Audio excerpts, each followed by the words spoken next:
Hello friends, कैसे आप लोग। तो आज हम देखेंगे कि इस प्रकार की जो संख्याएं होती है हम इसे p बटा q के रूप में कैसे बदलते हैं। और अधिकतर परीक्षाएं में ये जो प्रश्न है पूछी जाती है, वो 9th हो, 10th हो, 11th हो, 12th हो, जो भी हो, या फिर कुछ कॉम्पिटिटिव एग्जाम में भी इस प्रकार की प्रश्न जो है पूछी जाती है। तो आज हम इस प्रकार के प्रश्न को देखेंगे कैसे डील करते हैं। तो देखते हैं, हमारा पहला प्रश्न है, हमारा पहला जो प्रश्न है 0.3 और यहाँ पर ये बिंदु दिया हुआ है। तो इसे हम बनाने का तरीका जो होता है अलग होता है। सबसे पहला काम हम लोग क्या करेंगे, जो भी ऊपर संख्या दिया है उसे लिख देते हैं। तो ऊपर में संख्या ये 0 कोई वैल्यू नहीं, 0 नहीं लिखेंगे। तो यहाँ पर 3 बचा तो हम लोग 3 लिखेंगे। यहाँ पर आपको बटा देना है और यहाँ पे 10 घटाओ 10 लिखना है। याद रखना, हमेशा बटा में 10 घटाओ 10 ही लिखना है।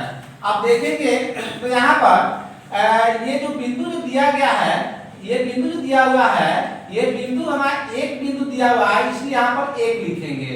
एक यहाँ पर किस लिए लिखे, क्योंकि यहाँ एक बिंदु है इसलिए यहाँ पर 1 लिखे। ध्यान देंगे वहां पर बिंदु क्यों दिया गया है, सॉरी मैंने 1 क्यों लिखा गया है, बिंदु 1 है इसीलिए यहाँ पर 1 दिया गया है। अर्थात यही बोल सकते हैं कि दशमलव के बाद आपका जितना संख्या रहेगा, दशमलव के बाद आपका जय को यानी यहाँ 2, 3, 4 संख्या रह सकती है।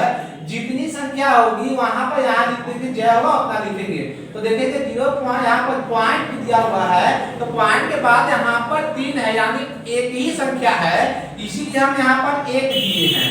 यहाँ पर ध्यान दीजिए कि दशमलव के बाद जितना संख्या जैव संख्या होगा उतना ही यहाँ पावर देंगे। तो यहाँ दशमलव का मेरे पास एक ही संख्या 3 है, इसीलिए यहाँ पर हम 1 दिए हैं। उसके आपको यहाँ देखना ये है, ये जो 10 बचा हुआ है, तो आपको देखना है कि कहीं पर इधर जो संख्या जो दिया गया है और उसका कोई अगर पॉइंट जिस पर नहीं दिया गया होगा हम उसी को गिन के लिखेंगे। तो यहाँ पर तो केवल 3 ही दिया है, यानी कोई संख्या दूसरा नहीं बचा हुआ है।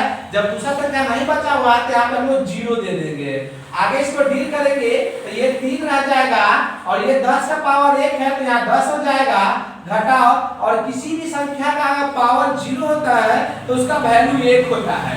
याद रखेंगे, किसी भी संख्या का पावर अगर 0 होता है तो उसका मान जो होता है 1 होता है।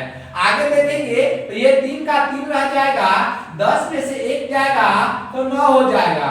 ध्यान से देखेंगे तो 3 के पहाड़ा में 3 एक मतलब होता है और 9 3 मतलब होता है।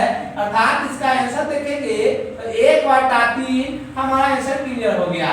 तो 0.3 और ऊपर पॉइंट दिया क्या हो तो उसे हम रख के ऊपर लेंगे तो हमारा जो आंसर प्राप्त होगा 1/3 होगा।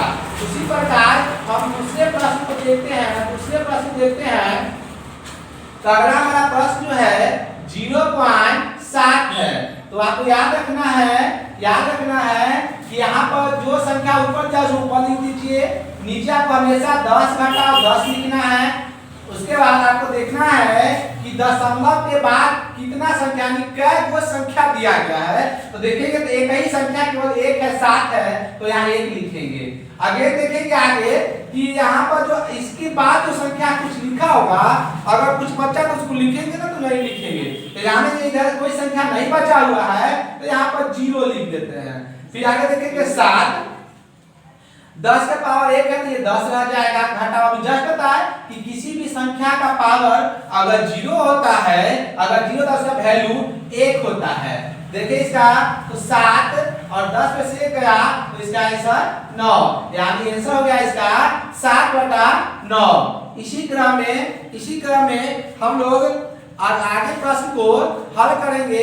और आज जो हमारा प्रश्न जो डील हुआ, ये 2 प्रश्न डील हुआ और इस प्रकार की परीक्षा में अधिकतर जो है प्रश्न पूछी जाती है।